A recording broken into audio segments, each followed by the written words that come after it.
Düşündüm derdime olarsan çare. Ne bileyim çaresiz dert olacaksan. Seni düşünmek istemirəm ben, unutmak isterem olan her şeyi. Hayalın gitmeyir gözüm önünden.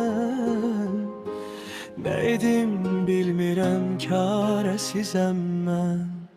Seni unutmağa ben çalışsam da senden çok özümü unuduram ben. Bilmirəm sonumuz nece olacak.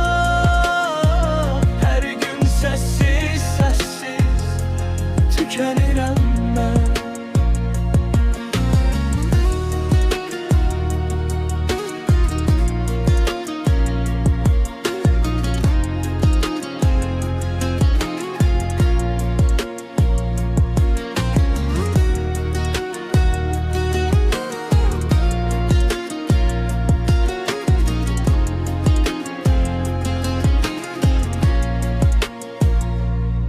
Gözlerim kör olup senin sevginle, baktığım her yerde görürəm seni.